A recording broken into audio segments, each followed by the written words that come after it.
चलिए जानते हैं आज शाम की हिमाचल प्रदेश के सभी जिलों की सिलेक्टेड काम की बड़ी खबरों को। पर अभी तक आपने इस वीडियो को लाइक नहीं किया है तो लाइक कर दीजिए। रिवाज बदलने को बदलेंगे चेहरे, 20 से ज़्यादा सीटों पर नए प्रत्याशी देने की तैयारी। हिमाचल के विधानसभा चुनाव में इस बार रिवाज बदलने का नारा देने वाले भाजपा बड़े स्तर पर चेहरे बदलने जा रही है।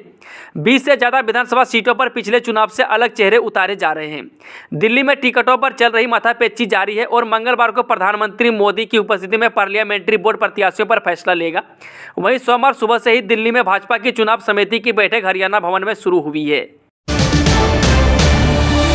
बगावती तेवरों ने रोकी कांग्रेस लिस्ट, उम्मीदवार फाइनल में होने के बाद भी इंतजार नहीं हुआ खत्म। विधानसभा चुनावों के लिए कांग्रेस की टिकटों का इंतजार सोमवार को भी खत्म नहीं हो पाया। दिल्ली में 2 दिन तक लगातार चले मंथन के बाद केंद्रीय चुनाव समिति ने पहले 57 और उसके बाद सभी 68 सीटों पर उम्मीदवारों के ऐलान की बात कही थी। लेकिन बैठक खत्म होने के ठीक बाद प्रदेश में केंद्रीय चुनाव समिति के फैसलों की खिलाफत शुरू हो गई। वहीं युवाओं कांग्रेस ने भी मोर्चा संभाल लिया था। इसके अलावा सरकाघाट, चौपाल, भरमौर, किन्नौर और चिंतपूर्णी में टिकट के तलबगार सूची से बाहर आने से पहले ही बगावती तेवर अपना लिए हैं और कई जगहों पर निर्दलीय चुनाव लड़ने का ऐलान कर रहे हैं। केदारनाथ धाम के पास हेलीकॉप्टर क्रैश, 7 लोगों की मौत, खराब मौसम बना हादसे का कारण। उत्तराखंड के केदारनाथ धाम के पास एक हेलीकॉप्टर दुर्घटना का शिकार हो गया। इस हादसे में 7 लोगों की मौत हो गई है। हालांकि अभी तक इसकी कोई आधिकारिक पुष्टि नहीं हो पाई है।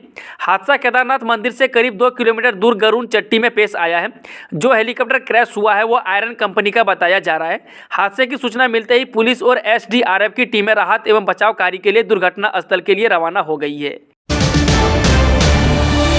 यूक्रेनी महिलाओं का रेप करने के लिए सैनिकों को वियाग्रा दे रहा है रूस, UN अधिकारी का दावा। रूस और यूक्रेन में जारी जंग के बीच एक नया खुलासा हुआ है।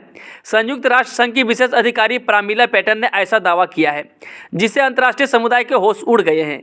पैटर्न का कहना है कि रूस हैवानियत पर उतर आया है। रूसी सैनिकों को वियाग्रा की सप्लाई की जा रही है ताकि वे यूक्रेन की महिलाओं का बलात्कार कर सके, बच्चों का शारीरिक शोषण कर सके। पैटर्न का कहना है कि यूक्रेन की महिलाओं को कई दिनों तक बंधक बनाकर उनका बलात्कार किया जा रहा है और यह रूस की सोची समझी रणनीति का हिस्सा है।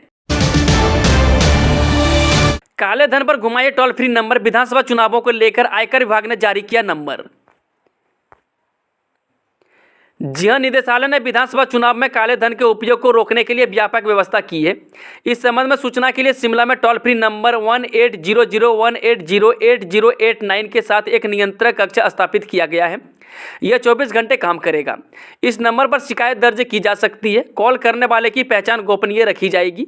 आयकर विभाग के निदेशक आनंद झा ने बताया कि जिला विशेष से संबंधित शिकायतों पर कार्रवाई करने के लिए प्रत्येक जिले में अधिकारियों, निरीक्षकों और अन्य कर्मचारियों की टीमें को तैनात किया गया है। रात के अंधेरे में लवारिस पशुओं को गाड़ी में आए थे छोड़ने, जब पता चला तो ग्रामीणों ने यह कर दिया।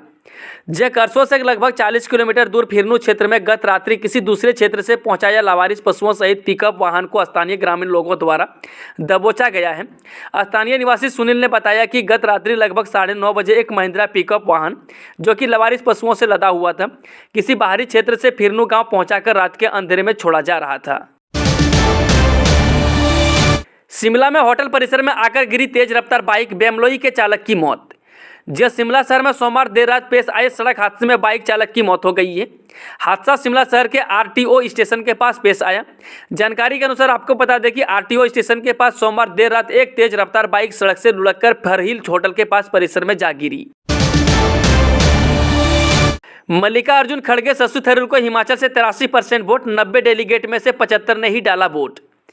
हिमाचल से कांग्रेस राष्ट्रीय अध्यक्ष के लिए करीब 83% मतदान हुआ है।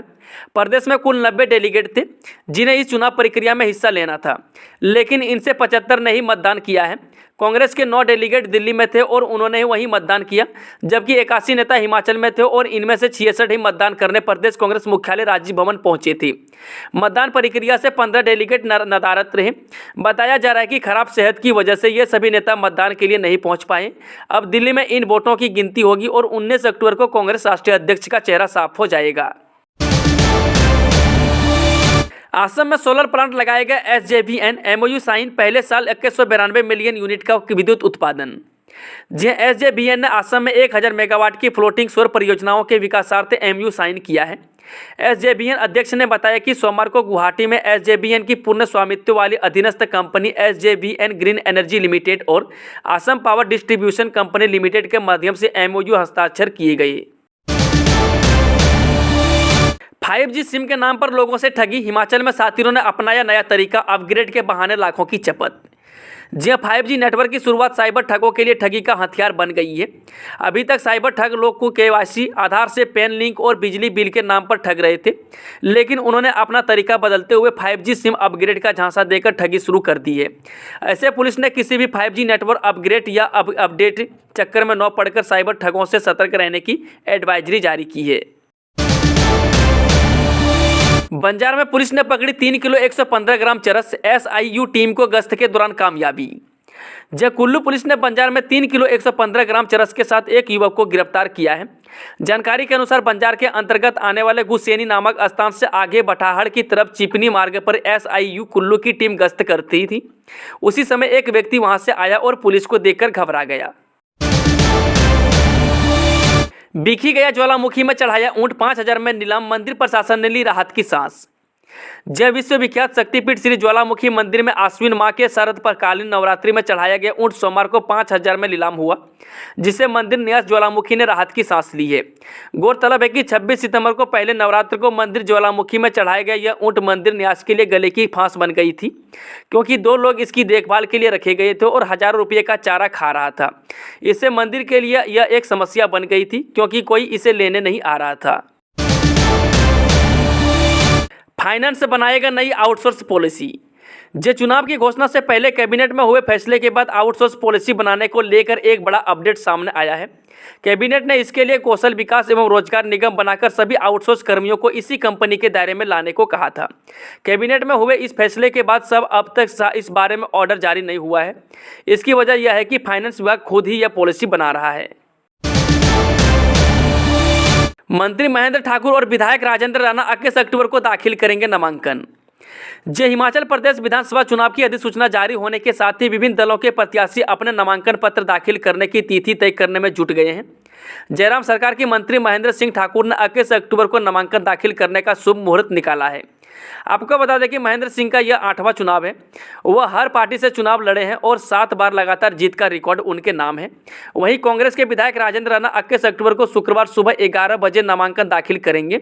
चिल्ड्रेन पार्क के सुजानपुर में नामांकन समारोह आयोजित किया जाएगा। चलिए वहीं चलते हैं आज शाम की आखिरी खबर। सुदर्शन बबलू ने समर्थकों के साथ किया कांग्रेस छोड़ने का ऐलान, आजाद लड़ेंगे चुनाव। हिमाचल प्रदेश के ऊना जिले में चिंतपूर्णी विधायक क्षेत्र में अनदेखी के चलते कांग्रेस सेवा दल यंग ब्रिगेड के प्रदेशाध्यक्ष सुदर्शन सिंह बबलू ने समर्थकों समेत कांग्रेस से इस्तीफा देने का ऐलान कर दिया है। समर्थकों के साथ रणनीति बनाने के बाद वह बतौर आजाद प्रत्याशी चिंतपूर्णी विधानसभा क्षेत्र से चुनाव लड़ेंगे। वहीं ऊना में पत्रकार वार्ता में सुदर्शन सिंह बबलू ने कांग्रेस की कार्यप्रणाली पर सवाल उठाई। कहा कि कांग्रेस के नेता ही हिमाचल में सरकार बनाना नहीं चाहते हैं। नए युवाओं को छोड़कर बुजुर्ग नेताओं को मौका देना तर्कसंगत नहीं है। सर्वे में मात्र 9% तक पहुंचने वाले नेता को टिकट दिया जा रहा है। उन्होंने टिकट आवंटन में भाई भतीजावाद का आरोप लगाया है। साथियों, आज शाम की खबरों का सिलसिला ही खत्म होता है। अगर आपको वीडियो थोड़ा भी पसंद हुआ तो वीडियो को लाइक, शेयर, चैनल को सब्सक्राइब जरूर करें।